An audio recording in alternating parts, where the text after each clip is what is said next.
Niech będzie pochwalony Jezus Chrystus, i Maryja zawsze dziewica. Luz de Maria de Bounie, orędzie Matki Bożej, do wszystkich dzieci Bożych, na czasy ostateczne. Umiłowane dzieci mojego niepokalanego serca, błogosławię was moją miłością. Dzieci, wróćcie na drogę zbawienia, ta decyzja jest decyzją osobistą, tak jak osobista jest dyspozycja do walki o nawrócenie, konieczna jest stanowcza intencja zmiany. Powinniście już w przeszłości rozpocząć drogę ku mojemu synowi, w tej chwili musicie przyspieszyć kroku. Nigdy nie jest za późno, aby mój syn przyjął skruszone dziecko swoim miłosierdziem. Wzywam was do podjęcia tej decyzji, będąc świadomym drogi tego pokolenia, bólu, który przeżywa pewna ilość waszych braci i sióstr oraz wielkiego oczyszczenia, które nadejdzie. Jak już wcześniej wam powiedziałam, diabeł rzucił wyzwanie każdej istocie ludzkiej i człowiek, nie posiadając duchowej stanowczości, jest łatwo pokonywany przez diabła.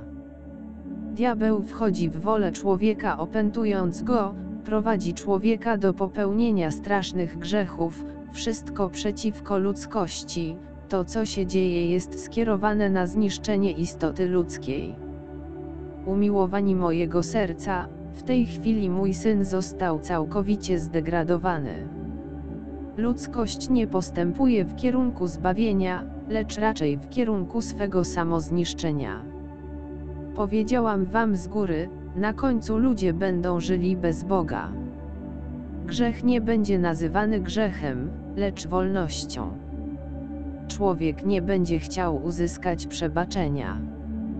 Bóg nie będzie koniecznością, bo nic nie będzie uważane za grzech, wszystko będzie postrzegane jako naturalne, a wcześniej, w niektórych przypadkach, hierarchia Kościoła mojego syna udzieli aprobaty, usprawiedliwiając w ten sposób to, co jest grzechem. Wy, którzy pozostajecie wierni i nazywacie grzech grzechem, będziecie postrzegani jako szaleni i będziecie prześladowani. O ludzkości! Tych, którzy są letni, jest tak wielu jest tych, którzy głoszą przyszłość pełną miłości i pokoju, odmawiając moim dzieciom zdolności widzenia w prawdzie. Jako matka ludzkości widzę narastającą i niepowstrzymaną falę niemoralności, w której pogrążyło się to pokolenie. Nie bądźcie jak ci, którzy są letni, którzy przychodzą przed mojego syna z maską dobroci, chcąc go oszukać. Zachęcam was do przygotowania się duchowego, do pracy duchowej z wysiłkiem, tak jakby tylko jedna chwila dzieliła was od tego wielkiego aktu miłosierdzia Bożego dla zbawienia dusz. Umiłowane dzieci, mój syn i jego nauka są źle interpretowane pod wpływem wolnej woli człowieka. Nie zapominajcie, że święte słowo nie ma być interpretowane według osobistej wygody. Prawda mojego syna w Ewangelii jest źle przedstawiana i będzie zakazana przed wielkim oczyszczeniem, w jej miejsce zostanie narzucone prawo zła, prawo rozpusty, które doprowadzi duszę do zguby. Wszystko, co jest wam podawane jako zamaskowana wolność, jest dziełem diabła i tych, którzy dla niego pracują. Wolność nie jest złem, mój syn przyszedł dać wam wolność, abyście byli wolni, ale prawdziwie wolni. Nie tą fałszywą wolnością, która poddaje ludzkość złu. To pokolenie, które postępuje wbrew naukom mojego syna, głosi tylko jednego Boga miłosiernego, zapominając, że miłosierdziu towarzyszy boska sprawiedliwość, która nie będzie czekać na tych, którzy na nią zasługują. Z bólem serca słyszę, jak niektóre istoty ludzkie, bez skruchy, dokonują aktów terroryzmu dla przyjemności, przy aprobacie praw ziemskich. Dzieci, nie widzicie jak natura reaguje w tym momencie przeciwko człowiekowi, ponieważ natura nie uznaje człowieka, nie widzi w nim podobieństwa do boskiej woli, lecz raczej jako istotę obcą Bogu, która bez przerwy go obraża. Natura reaguje przeciwko człowiekowi, doprowadzając w tym samym czasie do cierpienia niewinnych. Umiłowani, ziemia nadal trzęsie się nieustannie z miejsca na miejsce, bez sensu dla nauki, która będzie szukać spekulacji w obliczu tego, czego nie potrafi rozwiązać.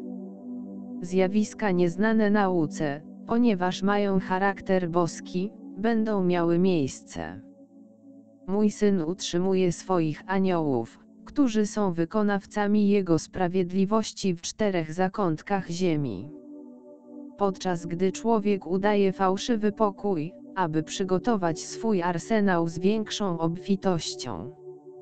Ileż cierpienia moich dzieci! Ileż obrazy i pogardy dla Boga życia! Ogień spadnie z nieba, a księżyc zostanie zaciemniony. Człowiek będzie terroryzowany przez człowieka. Umiłowane dzieci mojego niepokalanego serca, to jest ta chwila, w której musicie wypełnić wolę mojego Syna, nie być niszczycielami waszych braci i sióstr, musicie zachować jedność i schronić się nawzajem, musicie pozostać zjednoczeni, ci, którzy tak obiecali sobie i mojemu Synowi. Nadejdzie chwila, w której moje dzieci nie będą odczuwały samotności, ale bezpieczeństwo towarzystwa słowa mojego Syna. W tej chwili niezbędna jest pokora, ten, komu trzeba przebaczyć, niech ma przebaczenie. Pycha jest narzędziem zła.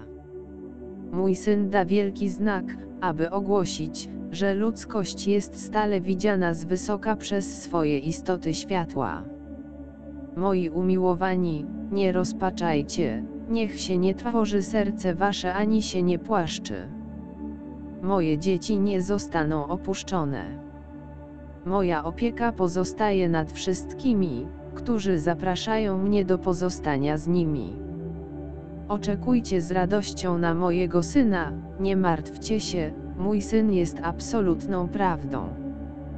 Wy, umiłowani, musicie być prawdziwymi chrześcijanami i wasze życie musi być skoncentrowane na Chrystusie. Przyjmijcie dobro, zmieńcie swoje życie, zmieńcie swoje zachowanie, zmieńcie swoje działania, bądźcie jednością. Nie chcę, aby choć jedno z moich dzieci zostało stracone. Nie zapominajcie o przyjęciu mojego Syna należycie przygotowanego, zwróćcie się do ofiary eucharystycznej. Nie zapominajcie o różańcu świętym noszonym w sercu i zawieszonym na szyi. Błogosławię was moje ukochane dzieci, Matka Boża.